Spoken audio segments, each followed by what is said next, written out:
Assalamualaikum warahmatullahi wabarakatuh. Perkenalkan, nama saya Inay Hesini Dias dengan NIM 373240138 dari kelompok 8. Pada video kali ini saya akan menjelaskan penyelesaian permasalahan estimasi parameter dari sensitivita 2. Modul pertama menggunakan dua software yaitu RStudio dan juga Minitab.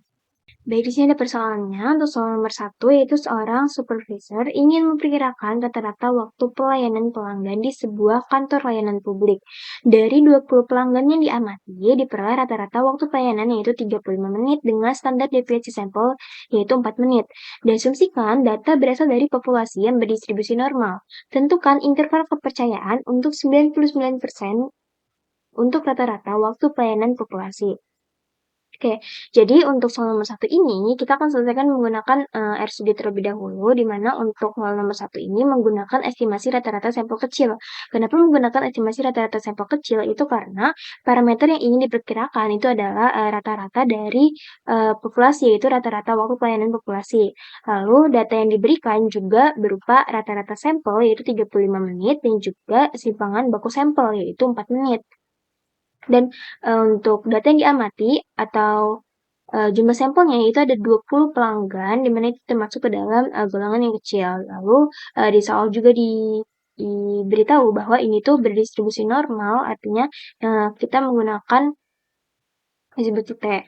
Nah, di sini untuk sintaksnya saya sudah tuliskan, di mana untuk X bar ini merupakan rata-rata sampelnya yaitu 35 menit, lalu untuk S ini adalah simpangan baku sampel yaitu 4 menit, lalu N ini adalah jumlah dari sampelnya yaitu 20, dan untuk alpha sendiri itu merupakan pengurangan dari 100%, dan karena kita kepercayaan itu 99%, jadi 100% dikurang 99%, itu kan hasilnya 1%, atau juga 0,01. Lalu di sini kita tentukan derajat kebebasannya, di mana untuk derajat kebebasannya itu si jumlah sampelnya dikurang 1, jadi 20 dikurang 1 sama dengan 19. Lalu kita mencari nilai T kritis, dimana di sini untuk alfanya itu dibagi 2 terlebih dahulu, jadi 0,005.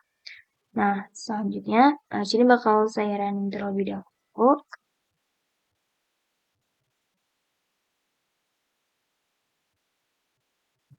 Nah, dihasilkan untuk nilai T kritisnya yaitu sebesar sekitar 2,86. Lalu kita lanjut ke standar error. Untuk standar error ini tuh rumusnya dari si simpangan baku sampelnya ini dibagi sama si N atau si jumlah sampelnya diakarin gitu. Terus kita bakal running dulu untuk standar errornya. Nah, di sini standar error didapat sekitar 0,89. Selanjutnya, kita akan menentukan batas bawah dan juga batas atas dari selang kepercayaannya, di mana ada lower bound dan juga upper bound. Jadi, sini rumusnya itu si X barnya atau si rata-rata sampelnya itu dikurang sama nilai T kritis. Lalu, dikali dengan standar errornya. Lalu, untuk batas selang atasnya itu si rata-rata sampelnya ditambah dengan nilai T kritisnya dikali dengan standar errornya. Nah, sini ada mencetak hasil, jadi kita bakal running langsung.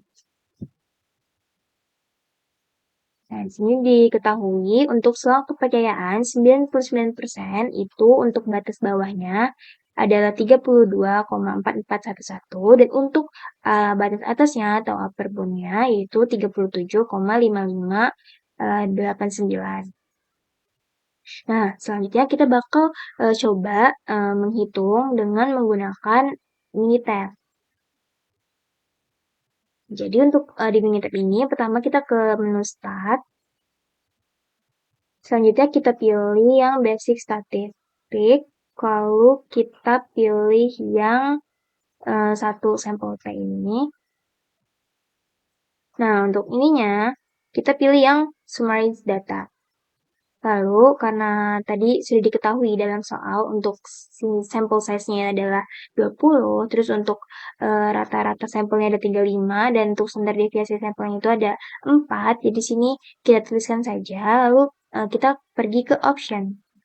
di mana dalam soal juga tadi diberikan kepercayaan itu 99%, jadi sini kita tulis 99%. Lalu kita cek oke, lalu kita klik oke. Nah, jadi sudah diketahui juga untuk kepercayaan 99% itu soalnya di antara 32,441 dan juga 37,559, di mana itu tuh hasilnya sama kayak yang di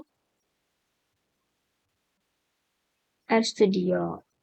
Baik, selanjutnya untuk soal yang kedua, yaitu suatu survei dilakukan untuk mengetahui perbedaan proporsi pengguna sepeda motor dan juga mobil yang memilih parkir berbayar di pusat perbelanjaan.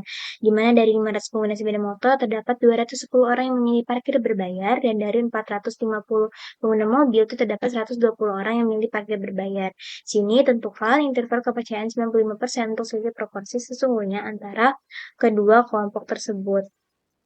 Jadi di sini kita menggunakan estimasi selisih dua proporsi. Kenapa? Karena terdapat dua kelompok sampel, di mana ada pengguna sepeda motor dan juga pengguna mobil. Jadi di sini diketahui untuk kelompok sampel yang pertama dulu, yaitu pengguna sepeda motor, di mana N itu adalah jumlah sampelnya sebanyak 500 orang. Terus untuk X1-nya ini merupakan orang atau pengguna sepeda motor yang memilih untuk parkir berbayar, dan untuk proporsi sampelnya ini dihasilkan dari pembagian antara pengguna motor yang ingin parkirnya berbayar dibagi dengan jumlah sampelnya sendiri. Lalu untuk kelompok sampel yang kedua itu adalah pengguna mobil, di mana N-nya sendiri itu merupakan sampelnya yaitu 450, dan X2-nya ini merupakan pengguna mobil yang memilih untuk parkir berbayar. Lalu untuk proporsi sampelnya itu pembagian antara pengguna mobil yang ingin parkir berbayar dibagi dengan jumlah sampelnya, di mana sini ada alfanya 0,05, itu merupakan dari 100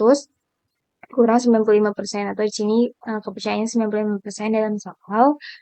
Selanjutnya kita menghitung selisih proporsi, di mana untuk selisih proporsinya sendiri itu kita dapatkan dari pengurangan antara proporsi sampel dari pengguna motor dan juga proporsi sampel dari pengguna mobilnya. Oke, mungkin bakal kita running terlebih dahulu. Nah, di sini terdapat untuk selisih proporsinya kurang lebih 0,153. Selanjutnya kita bakal menghitung standar errornya sendiri, di mana standar errornya ini kita dapatkan dari akar eh, proporsi sampel dari pengguna motor dikali 1 dikurang proporsi sampel pengguna motor dibagi dengan jumlah sampel pengguna motor ditambah dengan proporsi sampel pengguna mobil dikali 1 dikurang proporsi pengguna mobil dibagi dengan jumlah sampel pengguna mobil. Oke, di sini diketahui bahwa standar errornya itu sekitar 0,030. Selanjutnya kita akan menghitung nilai Z kritisnya. Di sini alfanya itu dibagi 2 terlebih dahulu, jadi 0,05 dibagi 2 yaitu 0,025. Lalu di sini menggunakan sintaks KeyNorm 1 dikurang alfa bagi 2. Maka dihasilkan untuk nilai Z kritisnya sebesar 1,959.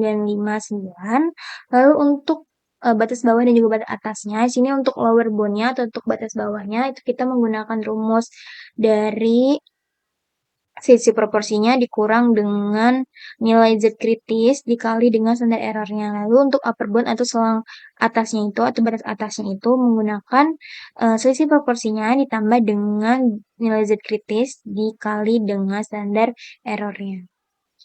Jadi sini kita langsung aja running. Di sini diketahui bahwa hasilnya adalah untuk selangnya itu antara 0,093 sampai 0,212. Selanjutnya kita bakal ke software selanjutnya, yaitu Minitab. Pertama kita ke start terlebih dahulu, terus kita ke basic statistik, kita pilih yang 2 proportion.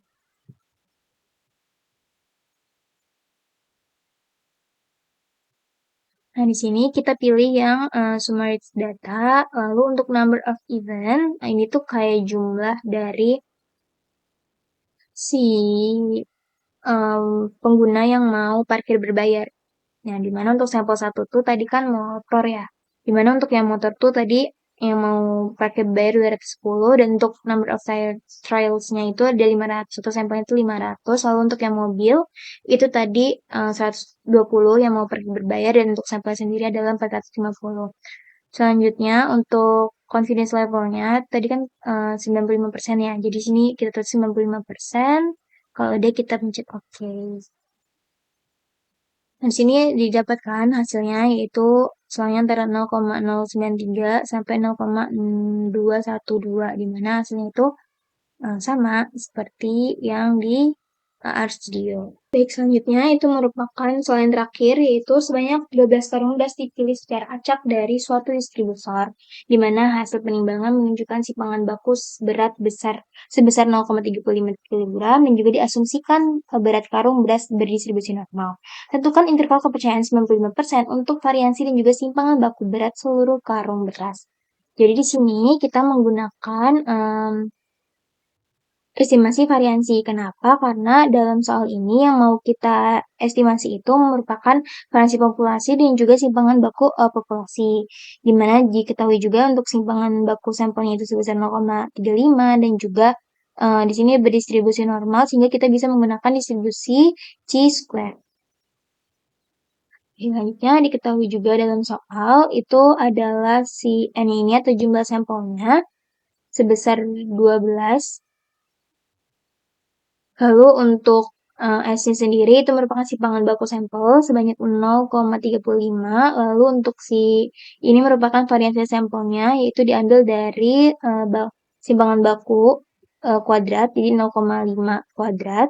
Lalu untuk alfanya itu ada 0,05 karena di sini interval kepercayaan itu ada 95%. Lalu untuk derajat kebebasannya itu diambil dari jumlah sampel dikurang 1. Lalu kita akan menghitung nilai chi-square-nya sendiri, di mana untuk chi-lower-nya ini kita menggunakan rumus atau menggunakan sintaks chi-square. Ini itu digunakan untuk mencari nilai kritis distribusi dari chi-square-nya sendiri. Di mana chi-square 1 dikurang alpha dibagi 2, lalu untuk yang upper-nya ini chi-square alpha dibagi 2. Kemudian kita bakal running terlebih dahulu sampai chi-square-nya. Di sini ketahui untuk yang lowernya itu ada 21,92 dan juga upper itu 3,81. Jadi kita akan menghitung interval kepercayaan variansinya, di mana untuk yang variansinya lower itu rumusnya kita menggunakan si derajat kebebasannya ini dikali dengan variansi dibagi dengan chi lowernya ini. Lalu untuk yang variansi uppernya itu derajat kebebasan dibagi dengan ya dikali dengan si variansinya lalu dibagi dengan chi uppernya. Lalu sini juga kita menghitung interval kepercayaan untuk simpangan baku, di mana rumusnya itu akar dari variansi lower, lalu untuk yang uppernya itu akar dari variansi upper. Selanjutnya kita bakal cetak hasilnya.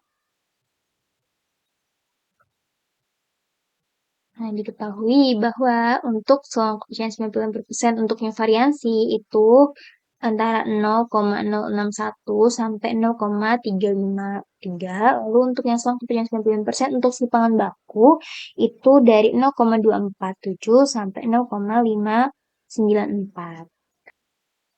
Baik, selanjutnya untuk software yang kedua itu kita menggunakan Minitab. Sama kita ke start, terus ke basic statistik, terus kita pilih yang satu variansi. Nah, di sini kita pilih dulu. Yang pertama kita bakal menghitung sampel variansinya dulu, di mana tadi jumlah sampelnya kan 12. Terus ada sampel varians atau sampelnya itu. Jadi si 0,35 kuadrat itu kan hasilnya 0,1225. Terus optionnya karena tadi di soal itu 95%, jadi di sini disesuaikan yaitu 95. Lalu kita oke, lalu kita oke. Di sini dihasilkan bahwa ininya tuh hasilnya itu adalah 0,061 dan sampai 0,353, di mana hasilnya itu sama seperti yang di RStudio, agak berbeda, jadi bisa diatur ininya dengan klik kanan terus decimal place-nya itu bisa dipilih. biar lebih sama hasilnya. Lalu untuk yang selanjutnya,